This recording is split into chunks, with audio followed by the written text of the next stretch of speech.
been really great to be here at Hope and Kindness in Caerselly, and we've just had a tremendous few days already here, and just been some amazing things happened. And even just today we've had a number of the high school students make first time decisions to follow Jesus, which is just incredible and has really blown all of our minds. And we've just had an amazing afternoon spending time with them. One of the things we want to do now is just give you a little bit of a tour of the site. They have an amazing site here where they've developed it over many years, and some of you listening to this have been involved in helping fund some of these buildings and projects here at Hope and Kindness. And so John and I are just going to give you a little bit of a tour around the site, let you know a little bit of the story and additions that have been made over the years, and maybe some of the places where it started and how it's developed over the last few years.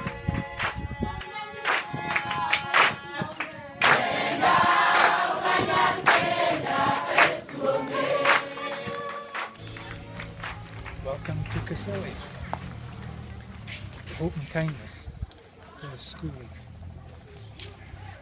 This is the old form of transportation.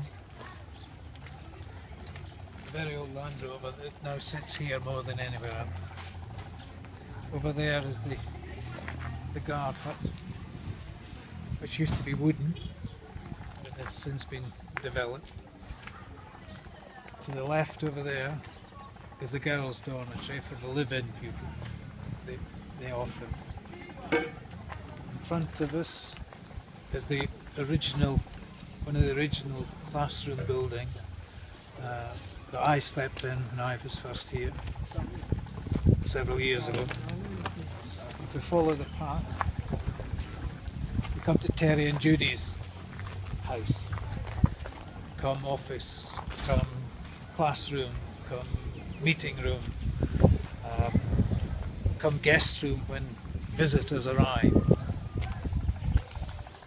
prior to the building of the visitor centre.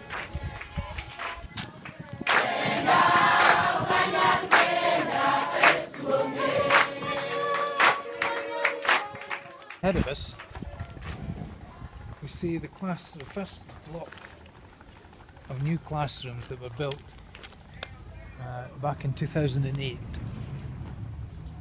and if you look on the roof you can see the solar panels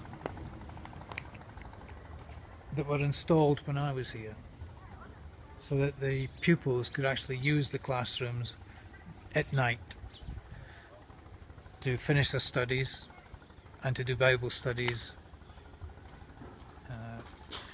in peace without disturbing Terry and Judy in their home.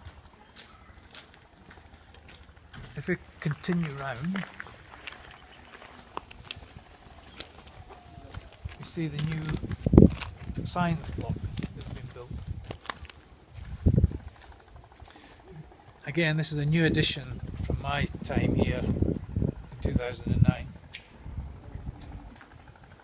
and has enabled the school to become a secondary school. So we've now got pupils that beyond the age of 14 and 15. This is the borehole that we helped bring into being. It pumps water from 80 metres down and fills the tanks further along every day.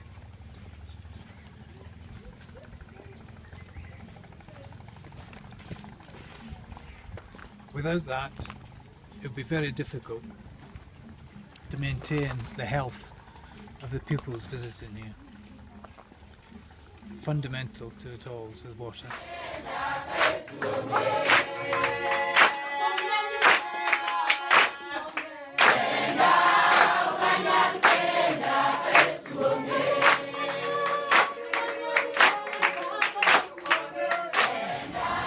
So this part of the site here is new, really. It's only recently kind of been built over the last couple of years.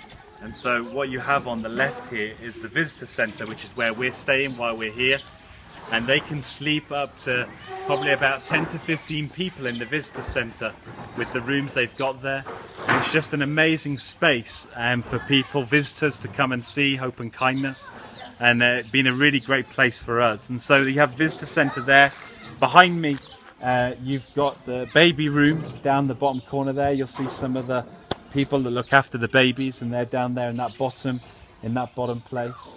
And then you have the feeding room, which is where they prepare all the food for the babies through the day. But this site here is just a great site. It's been relatively new to this area. As you come round and as you look down the hill into there, you'll see that this part is actually a relatively new part as well, and has only been purchased over the last few years at Hope and Kindness. It brings you out into the playing fields, but also on the left you'll begin to see the new classrooms that are here.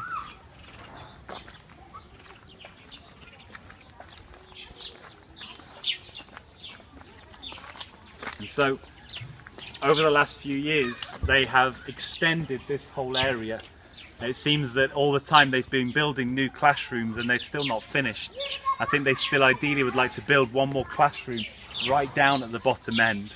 But people have generously funded and given to Hope and Kindness, and some of the money that's been given has gone into building these classrooms.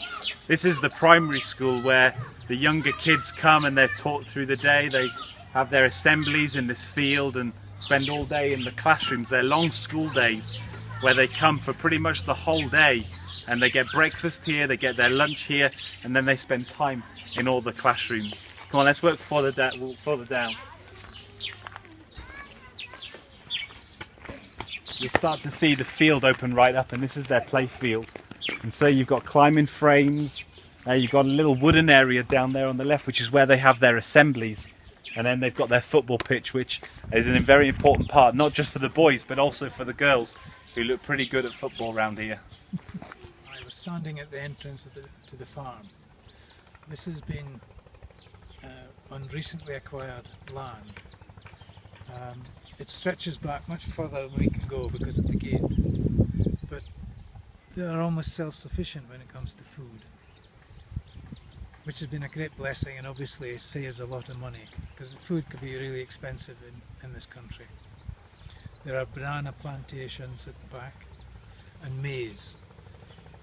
Two of the most, the quality of the bananas are quite high, and they can actually sell them for quite a good price compared to the others. So just across the road you can see the church, which is where the congregation here in Caselli meet. There are quite a lot of churches, Seventh-day Adventist churches, Rojo churches, but this is the Pentecostal church here in Caselli, where the Christian community get together, and it's just right outside the Hope and Kindness complex. So literally you step out and then the church is right across the road. But we got something really exciting to show you, because even though that tin hut is where they meet right now, and I preached there this morning, it's very hot in there, they've got a brand new building which is just, it's in the middle of being built. It's in the middle of being built right now, and we're going to take you to show it right behind here.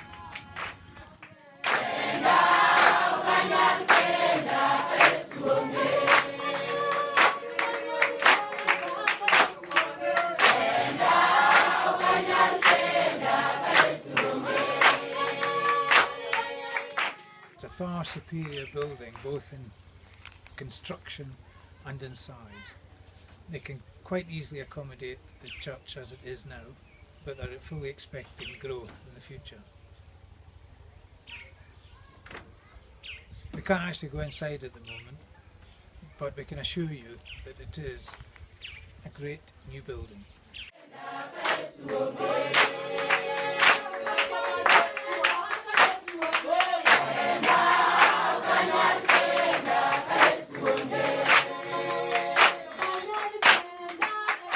There's a huge development going on here, but there's so much more that can happen.